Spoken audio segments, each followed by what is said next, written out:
con su voto. ¿Cómo valoraría usted Guadalupe Llori? A ver, yo tengo aquí me va a salir un poquito del rol de funcionario de gobierno y analizar esto desde una perspectiva un poco más conceptual, ¿no? Yo le había dicho al presidente Lasso, cuando se analizó cómo quedaba constituida la asamblea, y habían, por un lado, correístas y socialcristianos, y del otro lado, Movimiento Pachacuti y Izquierda Democrática. Yo le decía, inevitablemente vamos a tener que buscar un entendimiento con el sector, con Pachacuti. Y le decía además, porque yo creo que va a ser un fenómeno muy interesante el que a los sectores de la dirigencia de Pachacuti se les ponga en un escenario de la institucionalidad democrática. Es decir, no en la calle, dirigiendo la Asamblea Nacional. Y yo pensaba, era mi hipótesis, que eso iba a modificar la conducta de los dirigentes de Pachacuti, entendiendo el escenario en el que estaban. Mi sensación es que eso se cumplió, porque la presidenta de la Asamblea entendió que su rol era de presidenta de la Asamblea y no de líder de movilizaciones. Y movilizaciones y agitación en la calle. No todo el movimiento indígena, porque por otro lado está el señor Issa, pues cuyo propósito es el destruir la democracia, ¿no?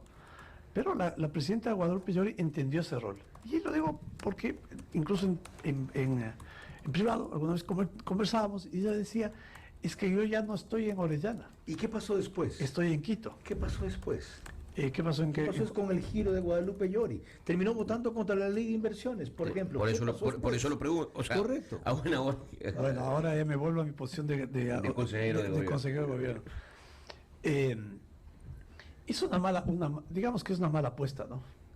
Porque ella... Una mala apuesta. Sí, ¿en qué sentido? En el sentido de que ella lo que está buscando es sobrevivir, y ella pensó que haciendo las amnistías, pegándose al correísmo y al grupo de correístas que usan huipala, iba a tener pues la carta de supervivencia. Qué interesante. ¿Cuál debía haber sido la buena apuesta? Mantenerse en la línea en la que estaba, una línea institucional. Pero si por esa línea la iban a votar.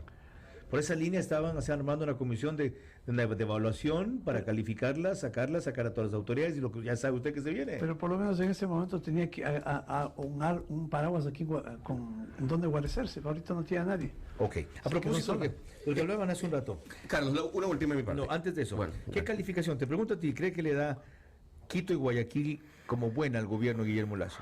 Mario. ¿Cuánta gente crees que califica buena al gobierno de Guillermo Lasso en Quito y Guayaquil? Buena y muy buena, ¿no? Solo he preguntado por la buena. Por la buena, yo creo que un 50%. No, 41%. Buena y muy buena casi llegan a eso. Por eso, pues eso es lo sorprendente. Es que por eso te digo, el 60% que hablabas hace un momento es directamente proporcional al descrédito, en cambio, que tiene la Asamblea. La otra. Y a eso va mi última pregunta, dale. Ya. No, es que esto es a propósito de lo que decía Diego Ordóñez. Yo le decía que el principal problema de la gente es la delincuencia. ¿Es el principal problema del país? Cuando pregunta cuál es el principal problema que tiene el Ecuador, sí, delincuencia 37%, desempleo 25%. ¿Cuál es el principal problema que tiene Quito y Guayaquil? Delincuencia 51%, desempleo 18%. Pero cuando le preguntan a la gente cuál es el principal problema que tiene usted, el que no lo deja dormir, Empleo. Situación económica 37%, desempleo 27%, delincuencia recién aparece en tercer lugar.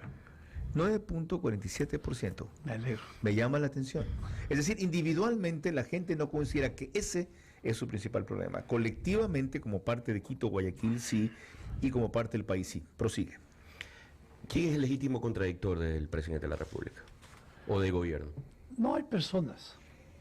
Yo insisto que no deben haber personas, sino... O sea, no es Rafael Correa, no es Leonidas Issa, que usted nos dijo hace un momento que es un enemigo de la democracia. ¿Quién es el legítimo contradictor? ¿Quién es el opositor? Lo que hay que... A ver, yo creo que es bien importante, muy importante la pregunta, porque permite dejar de lado estas confrontaciones entre personas, ¿no?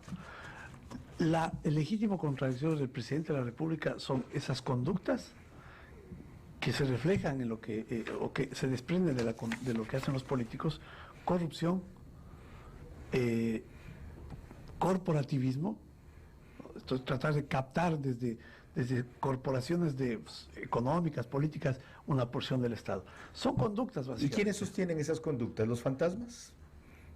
Bueno, no, hay personas, hay grupos, hay entonces, sectores. ¿y qué personas y grupos son? Están en la Asamblea. A ver, no, un ratito, concretemos. Esto comenzó con el triunvirato de la conspiración Así es. que formaban Nebot, Isa y Correa. ¿Se desintegró el triunvirato? Yo creo que no. Sigue. Es mi opinión. ¿Por qué? Porque se ven los hechos que confluyen, ¿no? Por ejemplo, ahora confluyen en este intento de desbancar a Yori de su puesto, de captar El PSC ha dicho que no la quiere desbancar, que sí la quiere evaluar. Y según cómo salga, verá cómo vota. Bueno, es que eso de evaluación en la Asamblea, en la normativa de la función legislativa no existe. El PSC votó por la ley de inversiones. Sí, está bien, me parece una buena decisión. Y es conspirador. Bueno, es que lo otro es qué propuesto le lleva a juntarse para lograr modificar el Consejo de Participación Ciudadana. ¿Escuchó lo que dijo el presidente del PSC el martes en esa entrevista radial que tiene siempre? No. El calificativo que les dio, que ellos siempre han sido coherentes. Esa fue la palabra, coherentes. No, estoy de acuerdo, siempre han sido coherentes, en la misma línea, siempre. ¿Cómo pueden ser conspiradores coherentes? Bueno, Pues? es la misma conspiración coherente. Pero si ayudaron a Guillermo Lasso a ganar, ¿cómo pueden ser? Bueno, estamos hablando de una situación preelectoral, de un incidente que se dio al inicio del gobierno y una agenda después de eso orientada a, yo no sé, desquitarse de Guillermo Lasso. ¿Usted cree que el PSC está movido por la revancha porque traicionaron su compromiso de aliarse con Correa? No, la traición fue haber intentado eso. Yo coincido. La traición fue haber intentado eso. Y su presidente no, su líder también lo traicionó, pues entonces a usted. No es nuestro presidente, pero es su líder. No, pero, a ver, distingamos del... No, un ratito. Fue una traición haber las intentado conductas. eso. Que no me la cambie. No, es que, a ver, ¿qué se juzga? Diego, ¿Qué se juzga? ¿Quién intentó eso? Guillermo Lasso, Jaime Nebot y Rafael Correa. Yo hablo de los resultados de las conductas, yo juzgo conductas. Lo otro... Guillermo Lasso intentó eso. Pero entonces es parte de la traición, según lo que usted acaba de decir. A ver, es más mérito del presidente Lasso haberse dado cuenta de que ese no era un buen camino. Yo coincido con usted. Entonces yo reivindico eso. Sí, reivindico que todos estamos a punto de tomar una mala decisión y tenemos la sabiduría de escuchar opiniones y hacer las cosas. Y aquí llegamos al fondo del asunto que quiero tratar luego, porque usted lo conoce cerca. ¿Qué tipo de líder es Guillermo Lasso que tiene esos súbitos cambios de opinión, a veces para bien, como en ese, y a veces desconcertantes, para mí, para mal, como en este otro? Sí, porque si bien hubo una mejor oportunidad, como usted bien dice, yo creo que difícilmente habrá una superior. ¿Qué pasa con la comunicación en el gobierno, doctor, que todos coinciden, inclusive dentro del gobierno, que no funciona? ¿Y por qué dice que coincide dentro del gobierno? Porque me lo ha dicho, por ejemplo, la ministra de Telecomunicaciones, lo han dicho otros voceros, que falta comunicación más que hay mala comunicación. A ver, esto es un tema que hoy en la mañana conversaba con alguien respecto a qué es lo que se entiende por comunicación. Transmitir mensajes a la población respecto a lo que ustedes hacen y responden, eso. Ya, pero veamos las encuestas. ¿Qué es lo que más comunica? Las realidades, los hechos. Veamos las encuestas. Veamos que los ciudadanos tienen todavía la esperanza, los ciudadanos conservan un buen ánimo, como lo dijo el presidente en la entrevista. ¿Ustedes están conformes con eso? Pero es que no hay consistencia con el nivel de respaldo que tienen versus el nivel de gestión y de logros que ustedes dicen que están consiguiendo y que de paso yo no veo. Cuando hablo con un vocero presidencial como usted, entiendo, me entero en muchas cosas de cosas que no conozco y en otras las valoro. Eso, si no se repite, no penetra. La gente siente, Carlos, que la situación económica está mejorando. ¿Qué mejor propaganda y publicidad y comunicación que esa? El tema de la vacunación, quisiera poner un ejemplo. El día del partido Ecuador-Argentina.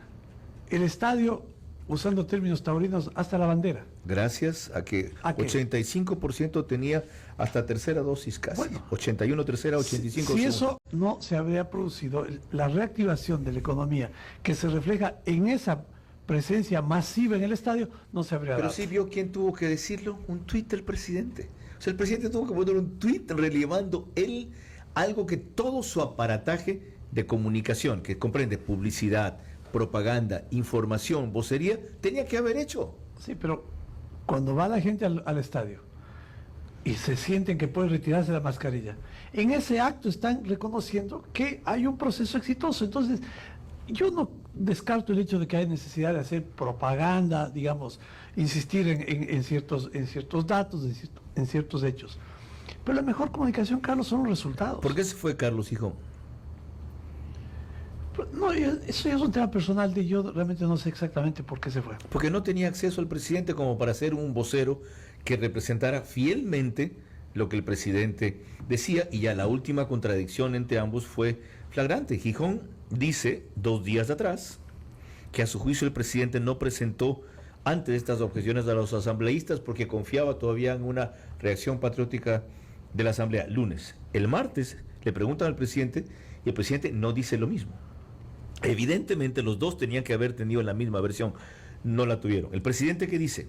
Que primero él está ocupado trabajando en muchas cosas, que estaba buscando un momento oportuno, que era una cuestión de timing. Pero no repite jamás lo que dice Carlos Hijón, aparte de que Carlos Hijón comete el error de decir, en mi opinión. Un vocero nunca puede dar su opinión, tiene que dar la opinión del gobierno o la del presidente. Pero el origen de esto es que había un vocero incomunicado con el jefe de Estado porque su entorno lo cerca a Guillermo Lasso. Entonces no era el vocero del presidente si no tenías acceso. Correcto, pero eso significa que hay un entorno que lo cerca. No. ¿Usted es parte del entorno? No. ¿Tiene oficina en el Carondelet usted? Sí. Una bonita oficina que me dieron recién. Menos mal. Ya, pero son usted, Aparicio Caicedo, No. Iván Correa, Eduardo Bonilla y Fabián Pozo quienes le hablan a la oreja. Y pare de contar. No. ¿Quién más le habla a la oreja? Nadie. Peor todavía, el presidente pasa incomunicado. No, es un detalle bien importante la personalidad del presidente. El presidente tiene un proceso de toma de decisiones que yo entiendo es lo que le ha representado el tanto éxito en su vida.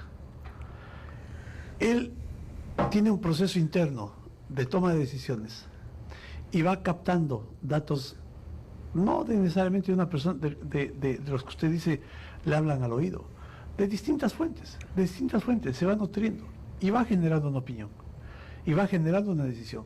Eso de que yo no entiendo por qué la gente dice... Qué interesante. Yo no entiendo lo que la gente dice, a ver, es que está mal asesorado. No, a ver... Ok, o sea, ustedes solo son un sector al cual él oye.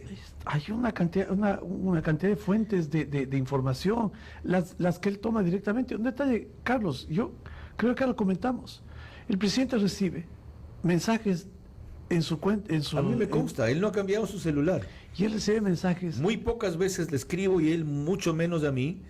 Pero tenemos un canal de comunicación directa. Bueno, él tiene canal de comunicación con muchísimos ecuatorianos. Me imagino, actores que le así. escriben, gente que no tendría la posibilidad de ver al presidente por las ocupaciones, le escriben al celular. Pero eso a la vez es peligroso porque te puedes formar una opinión por la visión de un sujeto particular que puede o no ser acertado. Eso fuera si esa persona será el único que opine, pero hay muchísimos. Hay 300 que Hay opinan. muchos más, ¿no? Ya, ¿y con qué contrastas de esa percepción? Carlos Vera me está diciendo ahorita que Guayaquil es un problema de inseguridad terrible, que esa es la visión de él. Así es. ¿Y con quién contrastas lo que dice Eso Carlos dice. Vera? Ya, ¿con quién contrastas? ¿Ya? Claro. Literales. Y no añado otros adjetivos. Otros aquí. Qué bueno. Me alegro. Ya. Es que coges información y complementa información. Entonces, pero Diego, ¿no tenía que haber un equipo de tecnoprocesamiento político que se llama, que sea el que se encargue de discriminar eso y por lo tanto se está distrayendo al presidente de cosas que pueden ser más importantes? Yo no desconozco lo valioso que es este detalle que usted cuenta y ratifica, que no se ha vuelto inaccesible Guillermo Lasso, evidentemente. que puede oír a veces a Perico de los Palotes cualquiera. Pero eso lo distrae de un proceso de decisión más importante que como jefe de Estado tiene que emprender. Pero no le distrae porque tiene cabeza para cada cosa. Y tiene reuniones con sus gabinetes sectoriales, por temas, son gabinetes temáticos. En la noche está leyendo mensajes y está generando... ¿Con qué otro líder ha trabajado usted así de cerca? Con nadie. No, pues con Osvaldo Hurtado en la Asamblea del 98. Sí, pero era otro momento, no era el presidente de la Y República. son distintos tipos de liderazgo. Sin duda, son distintos tipos de No había liderazgo. la tecnología ni la portabilidad que hay ahora. Ni había WhatsApp, ni teníamos Claro. toda esa comunicación que tenemos ahora, ¿no? Y que le sirve muchísimo al presidente. Ok. Mucho al presidente. Es una persona que está muy en contacto con la gente. Eso es muy positivo. Y extraño además para un político o para un presidente, ¿no? Y contradice el concepto de que el presidente se aísla. Ok. A mí me...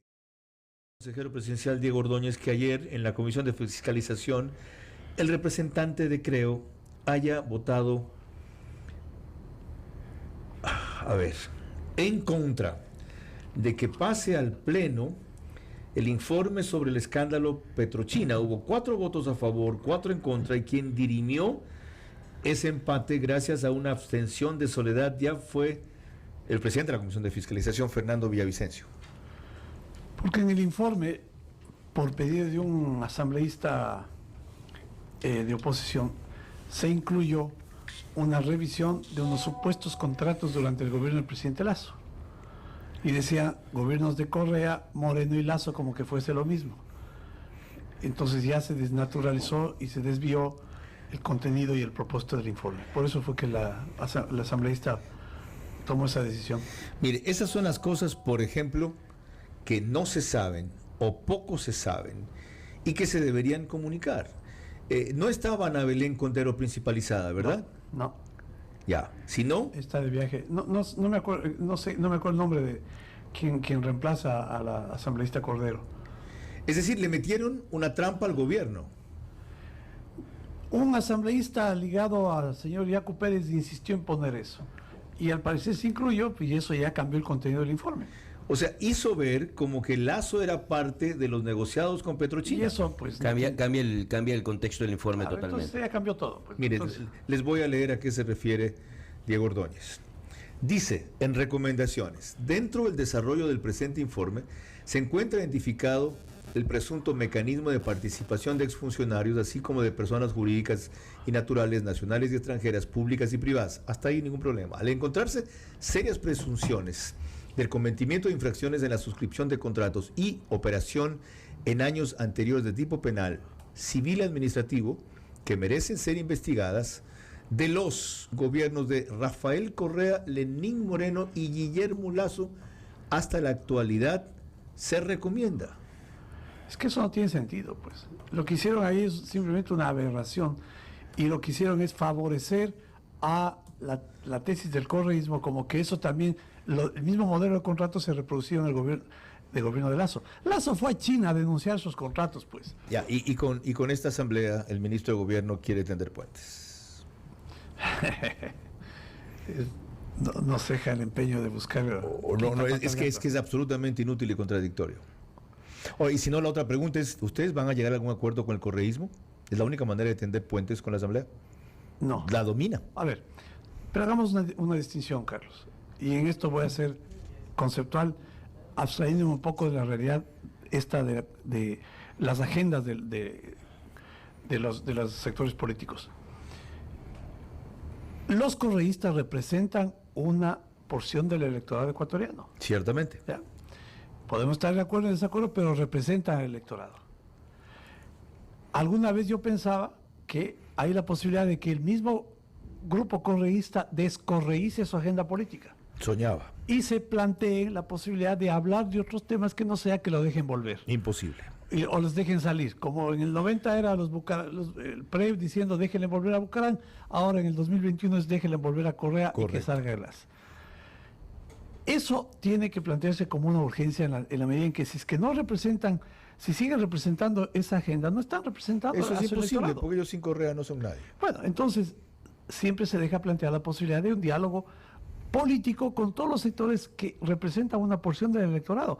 Y alguien decía por ahí, sacaron 47 asambleístas. Eso les da una representación importante que yo creo que en términos democráticos no hay como desconocer. Ahora bien, dicho esto, para que no se confunda, no es que nos vamos a sentar a hablar de la impunidad de Correa, a la mesa de la verdad, o saquémosle a Glass, o dejémosle libre a la señora Duarte de la Embajada Argentina, o olvidémonos de los casos de corrupción. Eso es un tema que no está dentro del campo de las posibilidades. Y es un error, y me parece, con debido respeto a aquellos que hacen opinión, el considerar o tratar de armar un rompecabezas con tijera, haciendo que las piezas coincidan para llegar a la conclusión de que el gobierno está empujando un acuerdo con el correísmo en esa agenda. Lo que haya faltado de Diego Ordóñez lo pueden escuchar ustedes aquí el próximo miércoles, pero ya no por la tarde y noche, sino por la mañana. Se comprometió con Juan Javier Benedetti a estar en punto de orden de 8 de la mañana a 10 de la mañana. ¿Alguna inquietud final y muy rápida, Mario, para Diego Ordóñez? No, suerte